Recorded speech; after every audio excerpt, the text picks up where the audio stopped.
through Thursday, and there you will get opinion, analysis, debate, and I'll cover stories that nobody else dares to touch. You've been cancelled. Join the club. Oh, my goodness. And then for the last 15 minutes, talking pints. Over a drink, we have a civilised conversation with someone. We very often disagree, but we do it in a grown-up way. Come and join me on Farrow. Hi there, it's Stephen and Anne. At breakfast from 6 a.m, you'll always be caught up with everything you need to know, the latest headlines, opinions and debates. We'll bring you the good news and the bad, but most of all, we're here for you. Remember, send in your views and let us know what you would like us to talk about. That's because we're your news channel. And every morning at 6 a.m, it's breakfast on GB News.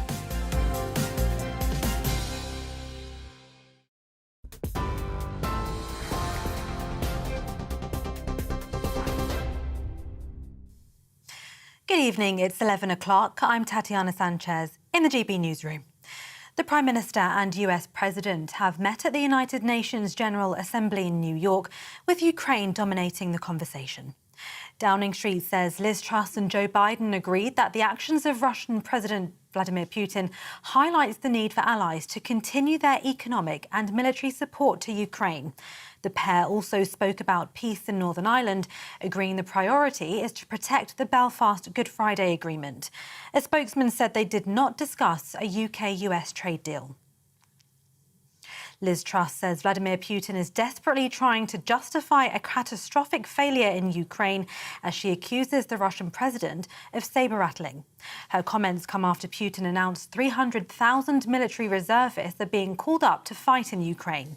Biden told the United Nations General Assembly earlier today Russia's President Putin has made reckless nuclear threats and criticised Moscow for starting an unprovoked war.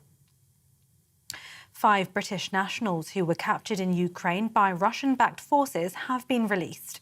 They're among a total of 10 prisoners of war who have been freed. MP Robert Jenrick says one of those released is British national Aidan Aslin. Aslin was captured earlier this year and had been sentenced to death. Prime Minister Liz Truss has thanked Ukrainian President Zelensky and Saudi Arabia for their efforts in securing the release. Police say silence is not an option as a record £200,000 reward is being offered for information that leads to the conviction of Olivia Pratt-Corbell's killer. The 9-year-old was shot by a gunman who chased his intended target into her home in Liverpool last month. Her mother was also injured during the shooting. £100,000 was offered by a private donor, and Crime Stoppers founder Lord Ashcroft has matched the figure, making it the biggest reward in the charity's history. Energy bills for businesses will be cut to less than half their expected price over winter. A government support package will see wholesale prices capped for non-domestic customers, including schools, hospitals and charities. Business Secretary Jacob Rees-Mogg says there's an urgent need to help struggling companies to prevent them from folding. The Fed Reserve has hiked its interest rates for the 3rd time in a row. The central bank has raised rates by 0.75 percentage points, the highest level since 2007. American interest rates now stand at 3% to 3.25%. It's part of efforts to curb soaring inflation in the country. Meanwhile, the Bank of England will announce its latest interest rates decision tomorrow. TV, online and DAB+ radio, this is GB News. Now it's over to headliners.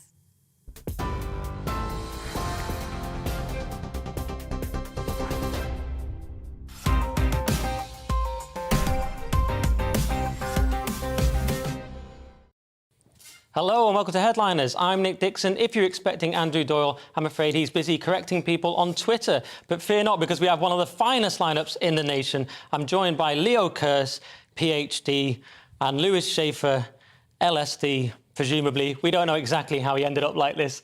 So I'll be going through all the top stories with them in a moment. But first, I thought we'd have a look at the front pages. So we've got the Daily Mail first, and they're going with, "We won't be cowed by Putin's nuclear threat." And this comes from Liz Truss.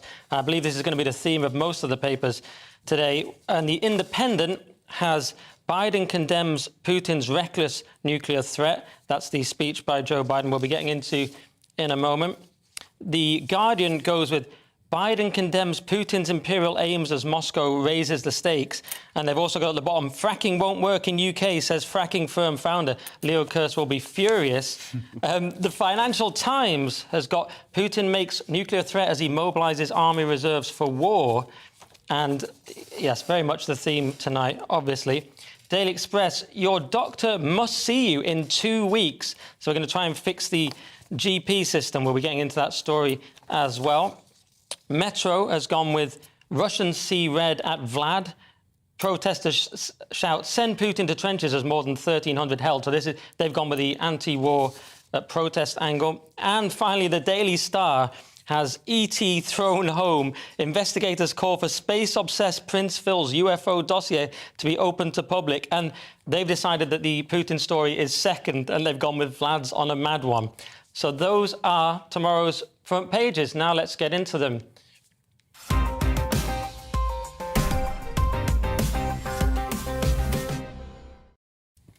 So let's start with The Guardian, and Liz Truss is going to solve all our economic problems by cutting stamp duty. So I better turn to our economic expert tonight, which is Lewis Schaefer. Well, I'm as good as anybody. Who understands any of this You're stuff? dressed like one. Well, you know what? You gotta look the part. Nobody needs to know I've declared bankruptcy on 3 continents. That was a joke. That was a joke. There's 5. These people take that very seriously. Anyway, but the Guardian says that that Liz Truss, who is for the people in Australia who don't know, that she is the new Prime Minister, and what she's going to do in this state of emergency is she's going to eliminate what's the sales tax on selling flats and houses in England and Northern Ireland. It has nothing to do with Wales, and it has nothing to do with Scotland, right? Okay, there's no stamp duty in Scotland. I'm not sure about that. I mean, I thought you were our expert, Leo, on stamp duty in Scotland. That's why we brought you on. For one country, it's a very complicated scenario. And I think what she's trying to do is she's trying to make it easier to buy houses. And I couldn't figure out exactly how much she was going to cut the stamp duty. For my flat in Peckham, it could mean a savings of up to £2 million. So what do you think? What do you think, Leo? So I'm not going to grill you on stamp duty in Scotland, but what did you make of the story? Because the criticism is whether this will actually help or whether this is actually going to make it even harder for first-time buyers. Well, there seems to be some concern in the government that the housing bubble in the UK is running out of steam, and we've seen house prices go up a lot. And that's bad for first-time buyers, but good for, or ostensibly looks good for people who own homes because they feel richer and they spend more money. And there are concerns with I think the cost of borrowing money for a mortgage is going to hit 4.5% next year. So there's concerns that it's going to slow down. But I think the housing market is due a massive correction because prices have gone up crazily. Obviously, with the government printing money during quantitative easing, all that money goes into fixed assets, and housing is the biggest fixed asset. So, I mean, tax cuts, I think, the government could have been a bit more judicious and directed its tax cuts to stimulate growth and help the needy. Oh, it really hurt me to say that. But, instead of giving these tax cuts to property owners. Yeah, what troubled me a little bit was the description of this as a rabbit out of the hat measure. I was like, are we already at that stage? Liz Truss has only just started and she's already at rabbit out of the hat level. The only thing I like about stamp duty, I don't really like anything about it, except how arcane it sounds and how sort of old English. It was founded in 1694, so it's part of our rich heritage of probably pointless fees. As a temporary measure. Temporary measure, yeah. At the time, and so... We've had some crazy taxes on property. There used to be a window tax. So you're taxed on how many windows you had, how much sunlight was coming in, which presumably made you happy. So then everybody bricked up their windows, lived like a subterranean hobbit, and that's why British people are so miserable. Was there that in England, this country, in England as well? Was that just in Scotland? No, that was in England. In England as well. Yep. I don't think we had windows in Scotland. I think this is a very good thing because it's not going to help in the short term, and it may not even help in the medium term, but every time they eliminate a tax, it builds up goodwill amongst the people. Yes, it was called bovine short-termism, but Lewis Schaefer says it's a good thing. Oh, so I think we smashed that story. Sticking with The Guardian, and Liz Truss has been accused of the worst possible crime you can commit as leader of the Conservative Party, actually being right-wing. Leo. Yeah, so according to Liberal Democrat leader Ed Davey, he said Liz Truss is leading perhaps the most right-wing government in modern British history, with an economic plan shaped by ideology rather than evidence. Ed Davey said he's said that he's warned that she's right-wing. Instead of celebrating the fact that finally, after 20 years, we've finally got an actually right-wing Conservative leader. Imagine that, yeah. a Conservative government. With a small c. With a small c. For the linguists out there, language people. Yeah, It's a big C as well, isn't it, really? If you can in the Conservative Party, it's a big C and a small c, one hopes. But we've seen since Cameron... You're wrong. Those two pedantic. You're wrong. I was thinking of that word, but I've never used that word. I don't like people who use that You're word. both correct and totally off topic. No, he was saying, I was saying the way he was meaning it. He was saying it's good to have a conservative. Yeah. Right, so I was... Yeah, you're both right. And so, yeah, basically, I think since Cameron brought the Tories into power or into coalition government, we've had a big sort of a high tax, high spend, hug-a-hoodie Conservative government. Now we're going to have an actual sort of Adam Smith Institute Conservative government, which I'm really looking forward to. Yeah, but the point is that who's making this complaint is the Liberal Democratic leader, right? Do they still exist? Exactly. Yes, their conference was cancelled for the funeral and no one noticed. Yeah. Carry on, Lewis. And it was more depressing. And he was saying the Lib Dems are going to do a much better job because they're going to focus, if they were in power, on insulating homes, which, of course, is very good when you're basically starving to death. Yeah, I mean... I'm a bit sceptical. I mean, it comes from the Lib Dems, so do we really care that they think it's right-wing? Because really, they went off the deep end and went incredibly left-wing ever since Joe Swinson. Yeah. And there is a certain irony also in the fact that Liz Truss was a Lib Dem, and now she's being condemned by the Lib Dems for being so right-wing. But I'll believe it when I see it. I'm not convinced this government... Are you actually convinced, Leo, this government will actually be that right-wing? Yeah, I think they will. I mean, certainly Liz Truss, she's surrounded herself with people who match her ideology, and I think there's a real chance to have a Britain that's focused on growth instead of just this stultifying sort of big spending government. Because whenever the government spends money, it spends it on absolute nonsense and wastes it, and low tax. If people have money in their pockets, they spend it much more wisely than the government and stimulate much more economic growth and much more productivity in the economy. All right, well, I hope you're right. I think we have to give Truss a chance anyway. So Thursday's Daily Mail, and Putin could lead us all to world obliteration. Not quite sure why this came below stamp duty in order of importance, but to the layman, this seems like a big deal, Lewis. Well, I think the end of the world is a big deal, and I think nuclear war, in terms of ending the world, is one of the biggest ways to end the world.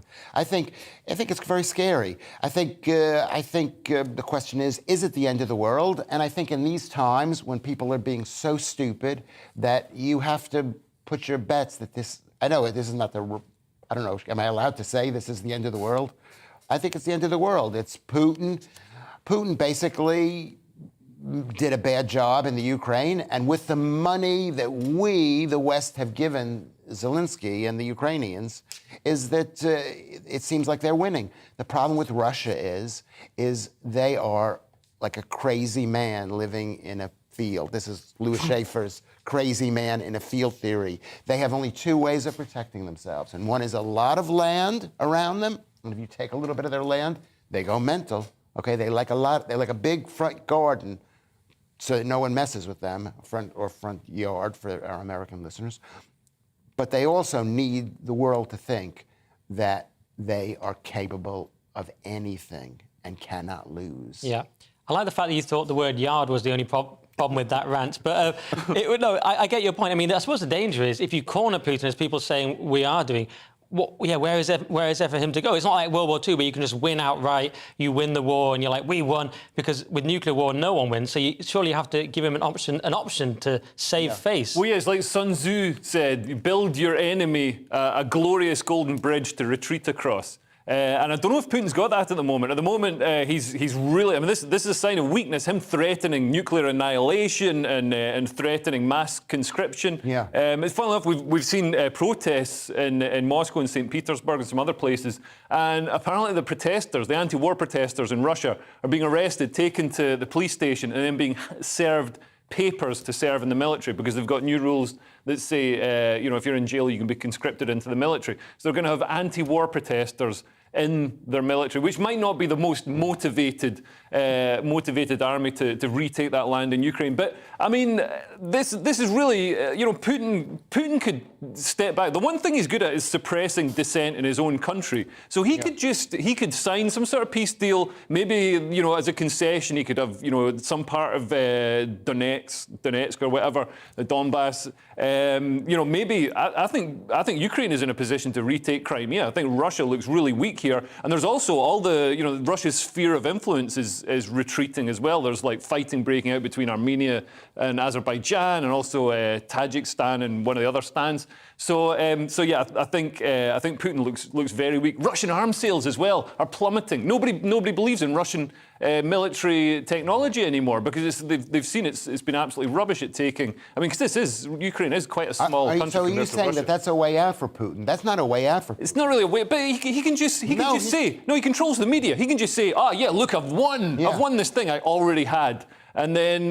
but the Russian people want a strong leader. No, the Russian people just want to get on with their lives. No. This is the great myth. This is the great myth of government. People aren't incredibly invested in the government. Russian people just want to get on with their lives and not have some despotic... They just want to make some money. The one strength that Putin had was he led them on economic growth through a couple of decades, and that's now foundering, and they're getting repressed. You know what? You're so unbelievably wrong. You sound like an American. What's he wrong about?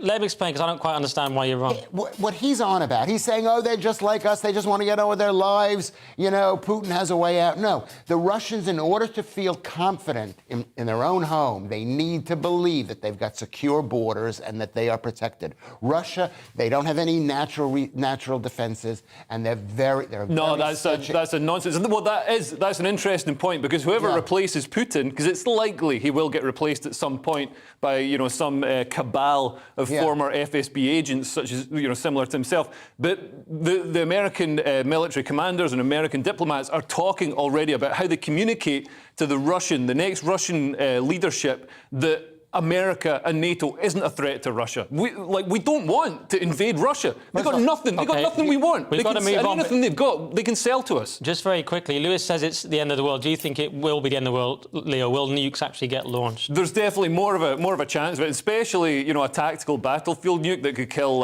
maybe 1,000 Ukrainian troops. But I don't think it would end the war, and I think it would actually end Putin. OK. Well, let's go on to a related story in The Guardian. And Joe Biden has warned Putin... Leo, is that correct? Yeah. So Joe Biden read some very angry words from a teleprompter that somebody else had written for him. He blasted Putin for making reckless nuclear threats after waging a brutal, needless war in Ukraine. And he went on to point out flaws in Putin's speech. That's ironic, Joe Biden pointing out flaws in somebody else's speech. He said, Putin claims he had to act because Russia was threatened, but no one threatened Russia. And no one other than Russia sought conflict. And this is what I was talking about.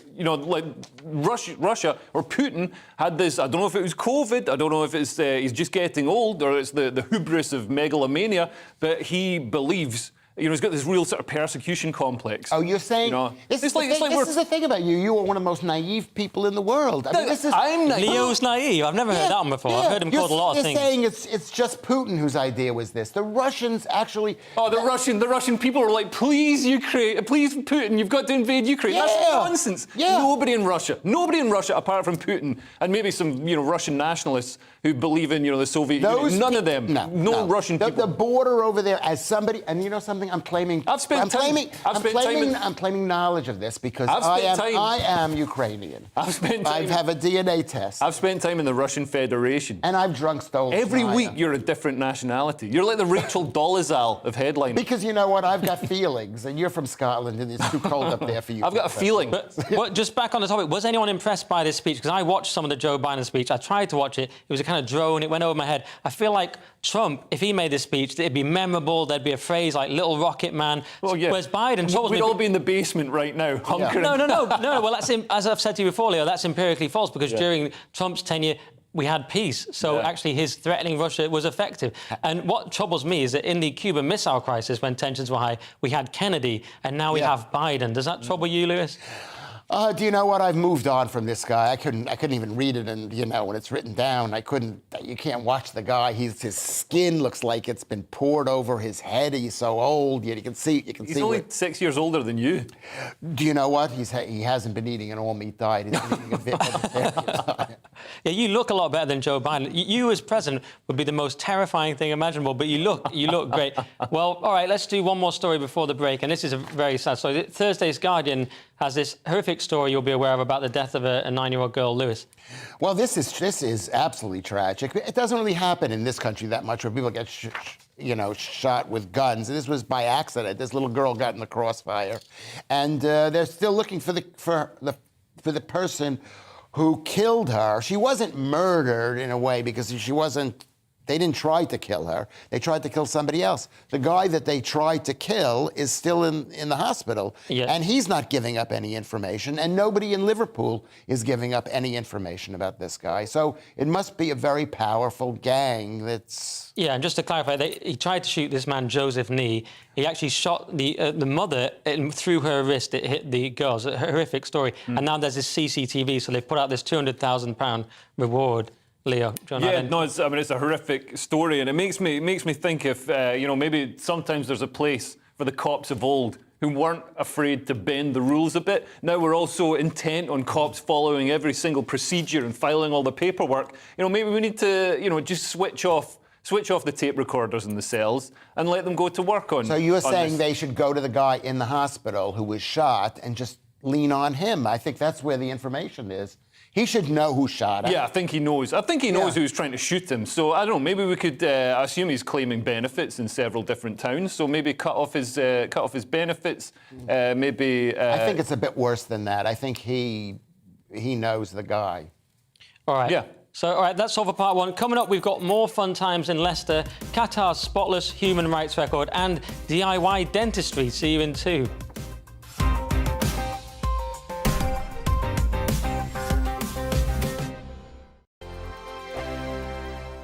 We are GB News. And we'd like to say thank you To each and every one of you. For helping our great nation find its voice. We're absolutely everywhere. across England, Scotland, Wales, And Northern Ireland. On TV. on radio and online. We're proud to be The People's Channel. Britain's News channel.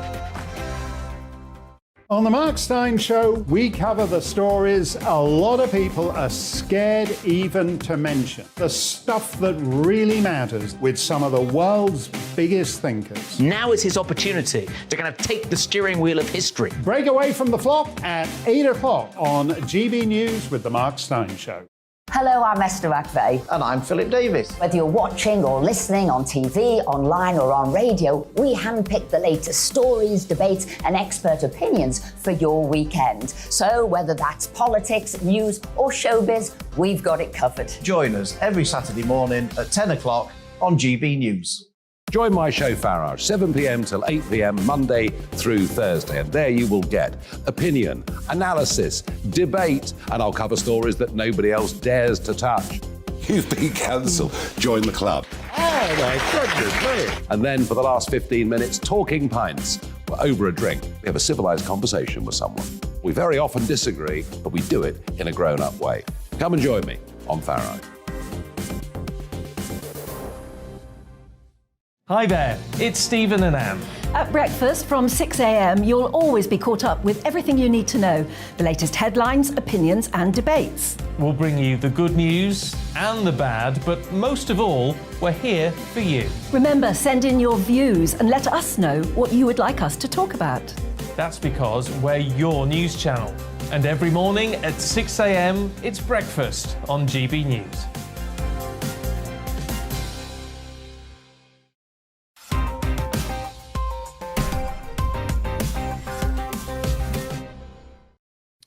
Welcome back to Headliners. I'm Nick Dixon, still representing for the gangsters all across the world. And I'm still joined by Top G Leo Kearse and OG Lewis Schaefer.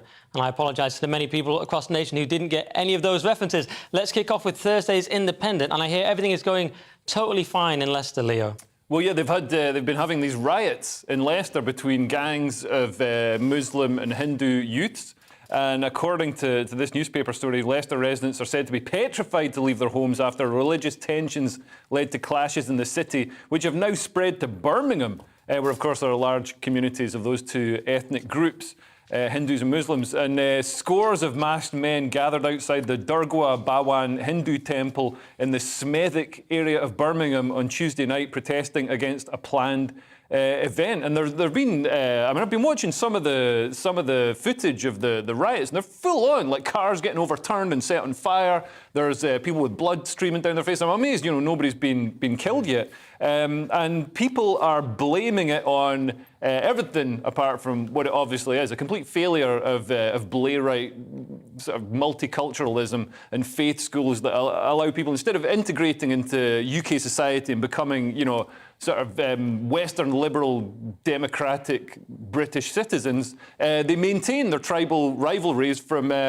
wherever they come from. So in this case, I guess it's India, where there's the Hindu nationalists and the Muslims fight quite a lot. So I don't know why we're importing drama from other countries. Do you think it's just the numbers of immigrants that's the problem? Because I think last year we brought in 1.16 million people, I heard. Obviously, there's a certain amount of re-migration as well, which was something like 400,000. Is it the speed with which it's been done, the numbers? What do you think, Leo? Is there any way around this? Yeah, I mean, we've essentially got open borders. If you can get in a dinghy and come to the coast, then, you're here and, you're not removed. You're in the asylum system for years, and then eventually you get to stay. Not that this is advice for anybody watching in Calais, but... But yeah, I think this is, this shows that we should have been much smarter about our immigration policy, and we should have, maybe just had more sensible numbers coming into the country and done more to actually integrate people when they arrived. And you get called racist if you bring these things up, or you did historically. But people have pointed out this is actually racist in a way. This warring between two different groups, in a way, that's racism. It's just not white people doing it. And the other point I found interesting, very quickly, is that there was a tweet. About this and how, pointing out the problem from Julia Hartley-Brewer. And then David Aronovich replied to it, and he said, this is racism, calling it out. And I think we have this problem now where we're so worried about, we're more worried about the language that describes the crime than the actual crime. And we had that big problem with Telford, and now we're seeing it again. Lewis, sorry, what do you think? Well, that's my question, basically. It's hard for us to tell which group, either whether it's the Muslims or the Hindus, are the white racists. Well, they have found a way. So the Leicester MP... Was that a joke? It was good. It was good. I got it. Yeah, that's why it was my fault. I didn't get it immediately. But Leicester MP Claudia Webb, who's an absolute dunce and couldn't pronounce Belarus and is a convicted criminal. I thought you were going to apologise to her after last night, Leo. I apologise for nothing. She should not be in the Houses of Parliament. She's not fit to to do anything. But if she turned up, I wouldn't trust her to run across the street and get me a Mars bar. Never mind run the country. But she... Well, I'm saying nothing because I've heard she's very litigious. She's all mouth and no trousers. But anyway, she's blamed the violence between Hindus and Muslims on right-wing extremists. Oh, she did do that. They always, left-wing people always manage to find a way to... Oh, no, this is the problem. This is Millwall football fans. That's who's doing this. You know what I mean? It's mental. She's saying apparently right-wing extremists, Tommy Robinson, I guess she's referring to, are sharing, inflaming it by sharing it on social media, and which is a nonsense because right-wing extremists tend to be banned from social media. This has got nothing to do with... And even if they are, do you think these people are looking at Tommy Robinson? Yeah. Yeah, exactly. Do you think in India, where it originates, do you think over there they're like, oh man, I wonder what Katie Hopkins is saying? Yeah. Maybe I should commit some ethnic violence because of something that Katie Hopkins is saying. But what's amazing is that the Tommy Robinsons are thinking, how bad is Britain now that we have to import really good quality rioters into the country. That we couldn't do this on our own. Great point, Lewis. So taking our jobs. Yeah.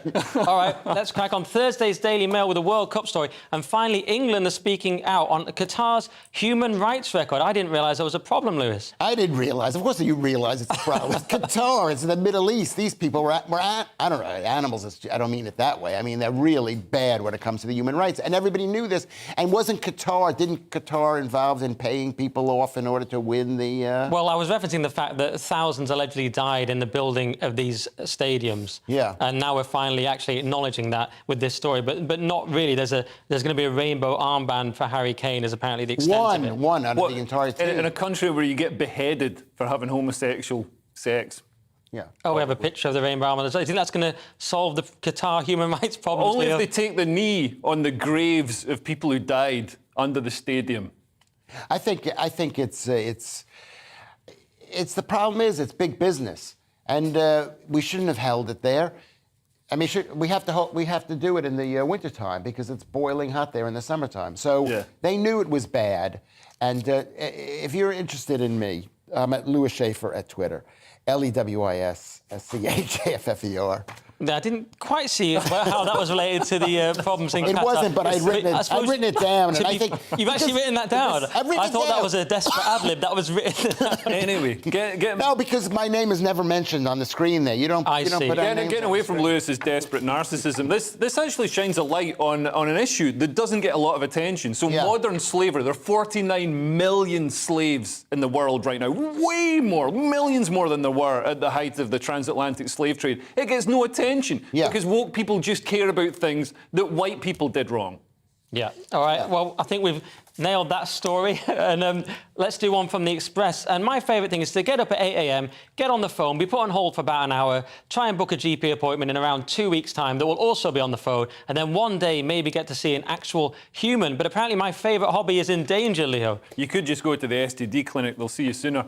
But apparently Theresa Coffey, the new health minister, is going to make it easier to see your doctor. She's got a variety of proposals to do this, but she's going to end the 8 a.m. scramble. You know, doctors will only accept your call. If you want to book in at the doctor's surgery, like Nick said, you've got to phone between 8 a.m. and 8:01 a.m. and hope you get through to the miserable receptionist who presumably got the job in a GP surgery because they were turned down for being a French waiter because they were too miserable. Yeah. So, and there's other things she's going to do. She's going to tackle deadly ambulance delays, reduce COVID-induced backlogs and problems in social care. I'm not sure how she's going to do it, but she's going to do it. Yeah, I noticed that. I mean, she just says she's going to sort this, but it doesn't say how. That was my problem. Have you had a problem with the GPs, Lewis? The exact same problem with the GPs.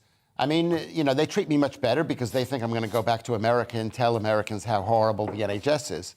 And so I probably get the best treatment of anybody in the entire country. They're probably making a lot of money off you as well, the amount of times you're in there. Well, because I know how to read my tests. The point is that if you're such a right-wing person, Leo Kearse, you should be against the government involvement in our medical system, in any medical system. And this is what happens. Whenever the government gets involved, they mess it up. Okay? I'd agree with that, but I also agree that the NHS is actually a better way to deliver healthcare than a private system. I don't think it's the best. Really? Yeah. You're meant to be a Tory, Leo. You're meant to be our right-wing representative. But Tories have been in power for the majority of the time that the NHS has existed, and it's still there. Tories obviously, consider the NHS a good way of delivering healthcare. But don't places like Switzerland do better because they have an insurance-based system? Oh yeah, but they're all healthy in Switzerland anyway. They Alpen. Fair enough. All right, well, let's do one more health story. Thursday's Telegraph, and my other favourite hobby, DIY dentistry, Lewis. Yeah, well, you know something? It's not that uncommon. I've done it myself based on this article. Is in the Telegraph. It says that 1 in 5 had to resort to DIY dentistry because they could not get seen by a dentist. And as for me, who's looking for a dentist right now as we speak, because I have to find a new dentist because I think my dentist, who is a lovely lady and quite good, was very unhappy with me. I'm a horrible patient for all forms of healthcare. So I'm looking for a new dentist. and I can't get a new dentist. Well, yeah, you're going to struggle because there's these dental deserts now, especially in rural areas. Yeah, it's not that there's a dental desert, it's that there's just no space. I guess that's what it means. That's the same thing, yeah. It means there's no dentist anywhere, and it happens especially like in rural places, Lincolnshire, Cumbria, go on. Yeah, but it says that of the five, they were polled 2,200. Basically, 20% of the people admitted to having done DIY dentistry, which is fill your own tooth with filler or grab a wrench and pull out your... You can actually get filling kits. You can get do it yourself. kits. That's amazing. Don't you have to drill stuff out, though? I thought you had to drill No, if it falls out, then it just... Then, you know. Oh, right. I haven't been to the dentist in like 12 years. I mean, luckily I'm in Britain, so nobody notices. But when I did need a bridge done, I went to... they're really expensive, like $1,000. I went to the student dental hospital, and they did it for free. I got a shaky 16-year-old dental student. All right. In my mouth. So that's Leo telling us how to game the system. And that's all for part 2. But no flipping, because after the break, we'll be asking, is monogamy dead? Should meat-eating men be banned from sex? And should we tax people for going to Wales? Back in 2 minutes.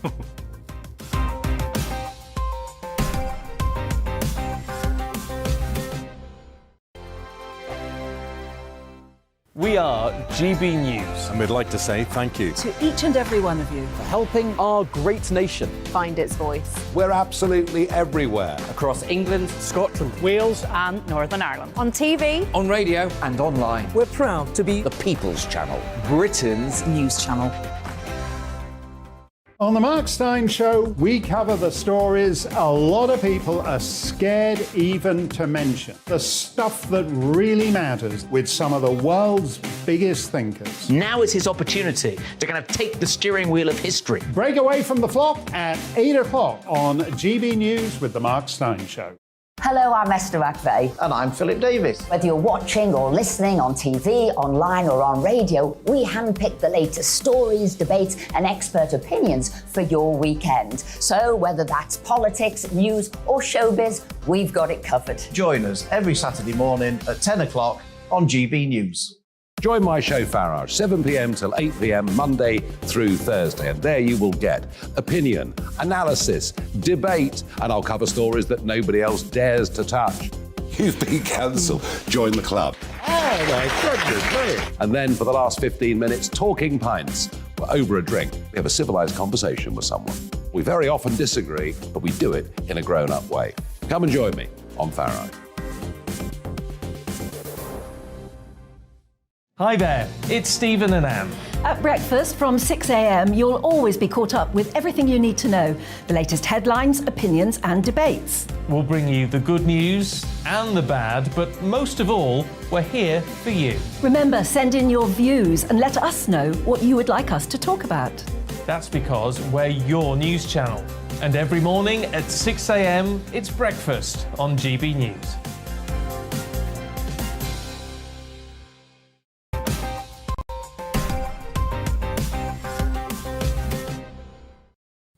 Welcome back to Headliners. I'm Nick Dixon. I'm still here with Leo Kearse and Lewis Schaefer. And a quick shout out, I'd like to thank Jake, our director. This is his last day. So this is his final section on Headliners. He's been here since GB News was all just fields. So we wish him well in whatever inferior channel he's moving to. So thanks, Jake. But let's crack on with Thursday's Daily Mail. And should you have to pay to go to Wales, Lewis? Okay. I mean, should you have to pay? I mean, this is an interesting story because the Labour-run Welsh government, what a surprise, is facing criticism over plans that they want to tax tourists who come into the country. And they haven't said how they're going to do it, all right? But a lot of countries do it anyway. And I'm from New York, and they actually tax hotel rooms in New York City to get money to pay for the services that the tourists use. So it's not that weird. And it's Wales, and I've been to Wales many times, and I think it's one of the most fabulous places. If you ask me where I've been in Wales, I could not tell you because it's unpronounceable, these places. And I think maybe they Cardiff. But would a tax, this was a talk of a £75 tax, would that put you off going to Wales, Lewis? That is for a family of 4, so it's not like a 70, it's like on a per day basis for 6. So it works out to be about a couple. £75 a day? No. To go to Wales? No. Are they I'm not saying it's a day. 6 nights Oh, could be 6 charged nights. £75. Still, 6 nights. I mean, you could get... For a family of 4. You can get a Travelodge room for 29 quid. And I think this is a nonsense. There's so much inflation around the sort of hospitality and hotel business already. You know, the energy prices and all the rest of it. So to lay this on top, this is going to, especially when you fly to Tenerife, somewhere decent for like $7.99. Like nobody who's going to want to go to. Well, this £75 is for European countries. And so obviously not for UK. No, Oh, that really? was Oh, just said. That was just said that in European countries it's about £75. But when they put the prices in for Wales, Nick, it's not going to be probably one. I'm not in favor of taxation. I think this isn't just you for should have said European. that. I love the way Lewis is like the hardcore libertarian today. Leo's the socialist. Go on. Left-wing governments who introduce tourist taxes and fiddle with tourist economies usually destroy it. We saw this with the Scottish National Party and the Edinburgh Fringe. So they introduced, they affected they changed the landlord rules, so there wasn't accommodation available for the Edinburgh Fringe. So the numbers of the Edinburgh Fringe have plummeted. They're also introducing planning regulations. You've got to apply for planning permission if you want to let out a room for an Airbnb. It's an absolute nonsense. It's really choked and killed off the Edinburgh Fringe, which is great.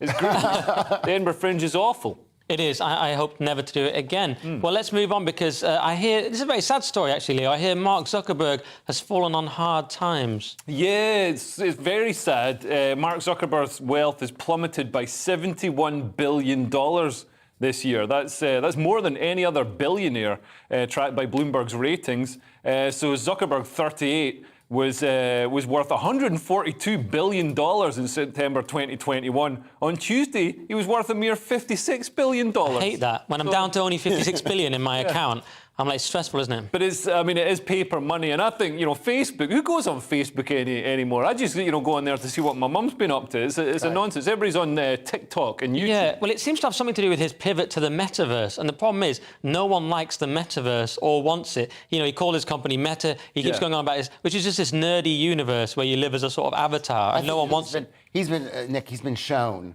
he's been exposed. He had an idea which was Facebook, but that was basically stolen from MySpace. There was other stuff just like that. And then the way he's become successful is by buying companies. He bought Instagram. Yeah. Right? And so he thought, you know what, I'm getting no respect. Let me come up with my own idea. Like Rodney Dangerfield. Yeah, basically that's what it is, because people look at him and they thought, you're not a creative guy. Yeah. And he looks like an NPC character in a video game. He looks like, there's not enough polygons to make his face properly. And he's only got 3 words of dialogue. I love this. I love the confidence of you two saying you're better than youngest ever billionaire Mark Zuckerberg, especially Lewis. It's like, so Zuckerberg sucks is what we're going with. I feel like you make me defend Mark Zuckerberg. He does. No, he was good at he was good at that thing. He was pretty good. He was pretty good when he became a billionaire. He was brilliant. He was ruthless. But it's like all these guys, they think to themselves, I can do what I haven't done before, which is come up with of megalomania. Putin suffers from it as well. Or even worse, not even that. He didn't think that he could. He thinks, I need to do this in order to win the respect. I think it's something else. It's not megalomania. Yeah. It's insecurity of saying, I need to prove myself instead of... But you also have to keep improving, expanding, don't you? Or the competition eats you up. Yeah, and this is the thing. New things like TikTok, which is backed by the Chinese government and is a tool to destroy Western culture and society, is incredibly popular. People love depravity and degeneracy. Yeah, I've noticed that. Let's do Thursday's Telegraph and something Lewis will be very familiar with. Getting invited somewhere by mistake, Lewis. Oh, my God. Sorry. This was like a tragic... I did write that, but I'm sorry. This was a tragic story on 2 levels. It's tragic because the Denmark's crown princess, Mary, was invited to the whatever that was, that death business, and the funeral. And then they realized, wait a second, we invited an extra person from Denmark, and Denmark is not that relevant. And so they basically called her up and said, listen, we're not inviting you. You're being disinvited. She was going to go to the Oh, my God. Yeah. They did that? They did that. They couldn't just find an extra seat somewhere? That's the point I want to make. That's why this thing was so tragic. It was so tragic because it's like, how cheap is that, and how bad. I know if I did that, if I was having a party and I just realized, you know what, I can't invite Nick to it. Yeah. But I already invited you, and I go, you know, there's not enough room. Of course. Yeah, and the key in this story, she had already announced she was coming, so it's like I'd already announced I'm going to Lewis Schaefer's party. Oh my God. I've tweeted about it. I'm really excited. Yeah. Then you say, sorry, Nick, there was a mistake. I meant to invite Josh Howie and Leo Kerr, so not you. And not you. What do you think, Leo? Funnily enough, this has happened at comedy clubs. I know Top Secret in London, I was talking to a guy who was booked there to do Closing 20s, and he was like a newer act, and they booked him by accident. He had a name that sounded a lot like a more experienced act's name. I can't remember, he was a New Zealand guy. But yeah, so dox him, Leo, tonight. I would, if I could remember his name. I'd say he was really bad and didn't deserve it. Yeah, but he went along, and obviously, you know, wasn't that great because he's a newer act, and he was in the closing spot. So they realised the mistake as soon as he was on stage and they saw his face and stuff. But yeah, I mean, this can happen. I've turned up to parties on the wrong day. I turned up to a fancy dress party on the wrong day, and I was dressed as like an African prince, and I was with I should probably point out I was with a black lassie, so it wasn't like all bad. It would have been racist if I was fully, you know, Rachel. Is this your Trudeau moment, Leo? Have you just doxed yourself? There's none of that. Okay. There's none of that, but I was wearing a shirt. Well, I think we should move on just to save you, really, more than anything. So let's do Thursday's Daily Mail. And a rare case of a university finding something to be offended about, Leo. Yeah, so Oxford University, you know, they're tired of tearing down statues and all that sort of stuff, but they've found something else to change. They're going to change the name of their Faculty of Oriental Studies over fears it might be offensive to ethnic minorities.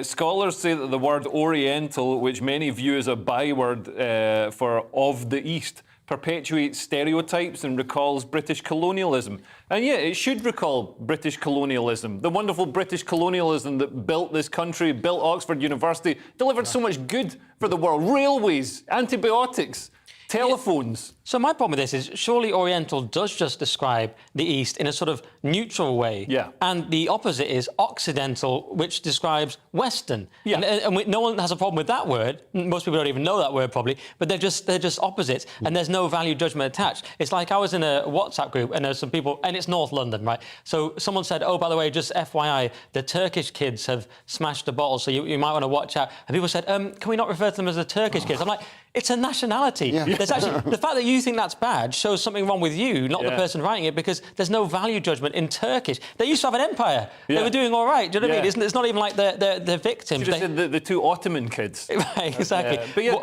it's a nonsense. I mean, it's just a word. And the thing is, it was a word that was used in the old days, so now people are like, well, we can't use it now because in the old days some people had the wrong opinions, so now we've got to change the word, and that makes it better somehow. And it's a nice word. It means exotic. People associate it with being exotic. It does in the West, it does. Yeah, that's worse. Racist. Yeah, that's worse than anything said in the actual article. Well, that's one of the reasons why I became a Leighton Orient fan, because it just sounded Leighton Orient. But they're East London, aren't they? So that is Eastern in a sense. You know the British Empire I was making a joke. Did I cut off your joke? I'm so sorry. No, you didn't. You just didn't think it was that funny. So that's no. I thought I knew kind of. You were saying Leighton Orient sounded exotic. That was the joke, right? I didn't know how to put in Orient Express.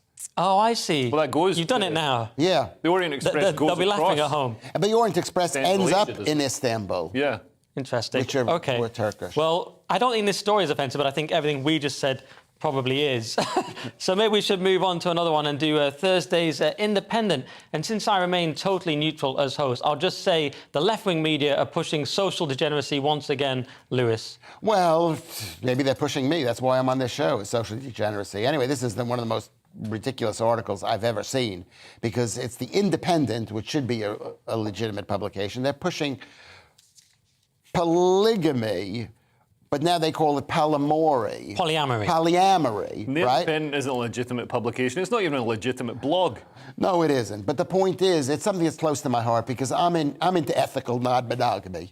I'm into but try to explain to a woman that it's ethical, and it's not that easy. Hasn't your girlfriend gone away? To explain it. But basically, it says it's a whole big piece about how there are people out there who want to have more than one wife or more than one husband, and people are not happy happy about it. Well, they're saying that, this new thing, 'cause it's a new thing. I remember before I met my wife, I was on the dating apps, and all these people would be like, I'm ethically non-monogamous. And it's like, why can't you just say that, you like to, play around or whatever, instead of trying to make it some like, you're not Gandhi, because you like, sitting on 5 different people. I saw a lot of this, but this article says that, white people in the West are sort of claiming it as this new thing, but actually it's been practiced by other cultures around the world. The global majority, most cultures practice it. So, but I think maybe it used to be called cheating, didn't it? Yeah, and now it's called polyamory. It's just been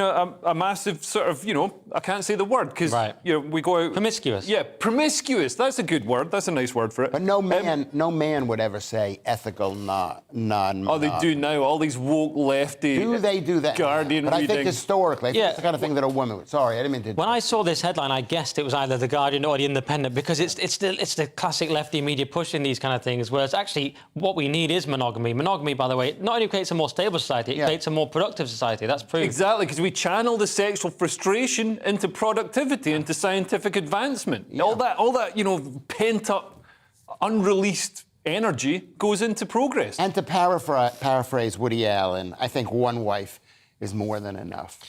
Good ending for that. So, Thursday's Times, and we know vegetarians are a little bit annoying, but are they also hypocrites, Leo? So they're asking the question, does it make sense to eat dairy but not beef? So some people are vegetarians and they get on their high horse, except it's not a horse, it's made out of carrots. And they say, oh, I'm better because I'm a vegetarian, but they're still eating dairy, which is made out of the juice that comes out of cows. It's made out of milk. And the cows that make the milk, there's a lot of trauma involved there. There's also greenhouse gases emitted. So Hannah Ritchie, had to be a woman, a food researcher for the online publication Our World in Data, says the highest emissions are for meat from the beef herd. The impact of meat from the dairy herd is 2/3 lower because the emissions are split between the milk and the meat. The emissions for milk are about 1/10 of those of beef from the dairy herd. So, yeah, just a whole bunch of, boring, nerdy scientists asking, oh, should we eat this? I don't care. I'm going to eat it anyway because I'm not a nerd. Yeah, I'm going to eat all the meat. What about you? You eat a lot of meat, don't you? I only eat meat. I don't eat any vegetables. And the truth is there's so many suppositions does global warming exist? Does methane cause global warming? Do cows create a lot of methane? Sorry about that. And it's all. Sorry for saying this. I know this is your program, but it's a lie. I wouldn't say it's my program, Lewis. If it was my program, your phone wouldn't go off during it. That was your methane alert. Go on. Because that was actually your butcher phoning you, because you eat a solely meat diet, don't you? I do. I try to eat meat, and that's why I look so amazing, really. Yeah. Ladies, Lewis Schaefer on Twitter. You do look good. I mean, we've actually got a related story here in the Times. And is your sausage a symptom of toxic masculinity, Lewis? Yeah. I think if you use it the wrong way, it could be toxic. It's an interesting thing. What's happened is PETA in Germany. So you can imagine those two combined, Germans with animal rights. Yeah. And animal rights. They suggest that eating meat should be banned. The way they want to ban it is by having any man who eats meat that he's not allowed to have sex with women. Women are going to just go on strike. How are they going to actually implement this? Well, they can't implement it because anybody who knows women are of the two of us. I can speak for myself. There's someone about to cut away from this, by the way. Someone backstage going, can we cut Lewis Shaver? You're just going to go to the test card from the 80s. Go on then, Lewis, have a go. Tell us about this. I think this could be okay. I am very... As a man, I can't speak for Leo because he's like an alpha male. He's really good looking and tall. But I can speak for you, Nick. You're a loser too. Is that we've gone months, years without having sex. We can live without sex. Women need a cuddle. They need attention. And I think that the women cannot give up having sex. That's a myth. That was quite bad, but not as bad as what I thought you were going to say. OK, yeah. Leo, what do you think? Yeah, I think this is nonsense for PETA, People for the Ethical Treatment of Animals, to be legislating people's sex lives. It's a slippery slope to communism and enforced sexual conscription. But also, you know, if people aren't having sex with each other, they might turn. We've seen this happen a lot in Germany. People turn to animals. So that's going to backfire. Good point. I didn't even think of that. Leo's managed to make that story even more Can disturbing. I just say something go for on. our audience? Is that according to the USDA, United States Department of Agriculture, is that all agriculture in America uses only 10.5% or creates 10.5% of CO2 emission, of greenhouse gas emissions, including methane and all the other ones. So, and of that, only a small percentage is beef and milk. Okay. I'm glad we covered that. I think it's very important to know. USDA, it was a just great Google addition it. to the show. We should have ended on it. Thursday's Mail. Our time's about to get tough for our resident milk lover, Mr. Leo Kearse. Well, I hope not. Apparently, milk prices are going to go through the roof, and roof is in capital letters, with industry experts giving a grim warning that the weekly supply of milk could go up by 30%. And it's already gone up quite a lot. You'll have noticed milk is more expensive. I get the unhomogenized, gold top milk, and it's gone up from like £1 to £1.50 over the last year or so. But this is relating. This article is relating to Tasmanian and Victorian farmers. That's Victoria, the state in Australia, not the time period in British history. Because it would be off by now if it was Victorian farmers. But they've suffered a fate with their costs of labour, electricity, diesel fuel, and fertiliser are all going up. They've got a chronic labour shortage. So milk, the global milk price is going up, just as oil and gas are coming down, milk is going up. Okay, anything to add, Lewis? I do, and I just want to say that milk is one of the most amazing foods because it's the only food that has protein, fat, and sugar together. So it's a dangerous combination. It puts you, the Randall cycle. Okay, so it's not recommended for you to guzzle it like that. And Leo just necked a whole bottle. How do you feel, Leo? Randall cycle. And if he stands up, you will see he's got visceral fat around his belly, which probably is a sign of type 2 diabetes. Charming. All right, let's quickly do the times. And some kind of degenerate drug use is taking place in your country, Lewis. I know. It's like they suddenly switched and pot is okay. I mean, it takes the fun out of smoking it. So what is the story? Maryland police of having these Maryland. Well, okay. Well, tell me how to say the name and say what the actual story is then. Well, the Maryland police are orchestrating these pot parties in Montgomery County, which is right outside Washington, D.C., where they're bringing people in to the station house to smoke pot and then observing them doing whatever they do when they're high so that they can tell when someone is high. This is what I thought the story is.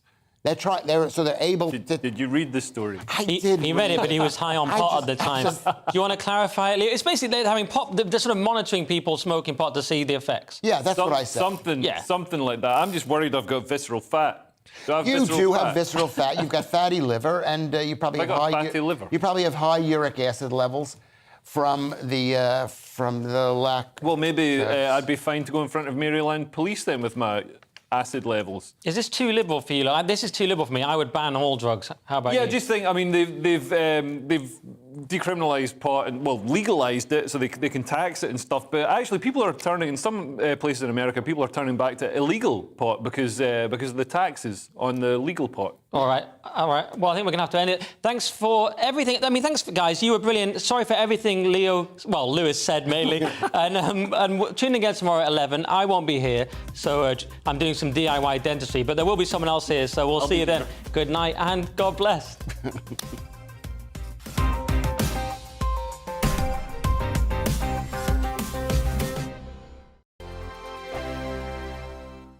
I'm Dan Wootton. Join me Monday to Thursday from 9 to 11 for the feistiest and most fun news debate on TV, where free speech reigns. I'll bring you a sharp take on the day's biggest stories, bombshell newsmaker interviews, and A-list guests.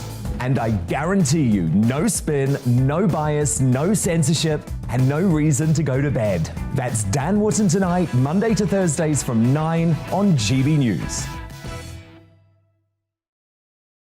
On my Mark Dolan tonight, we have a simple plan, which is to inform, stimulate, and entertain in equal measure. It's all about getting your opinions on the national television airwaves. I love my viewer emails, mark@gbnews.uk. So do join me from 9 p.m. to midnight every Friday, Saturday, and Sunday for big guests, big opinions, and a big presenter. 6'5", don't you know? See you then on GB News. We are GB News. And we'd like to say thank you To each and every one of you. For helping our great nation Find its voice. We're absolutely everywhere. across England, Scotland, Wales and Northern Ireland. On TV, on radio, and online. We're proud to be The People's Channel. Britain's news channel.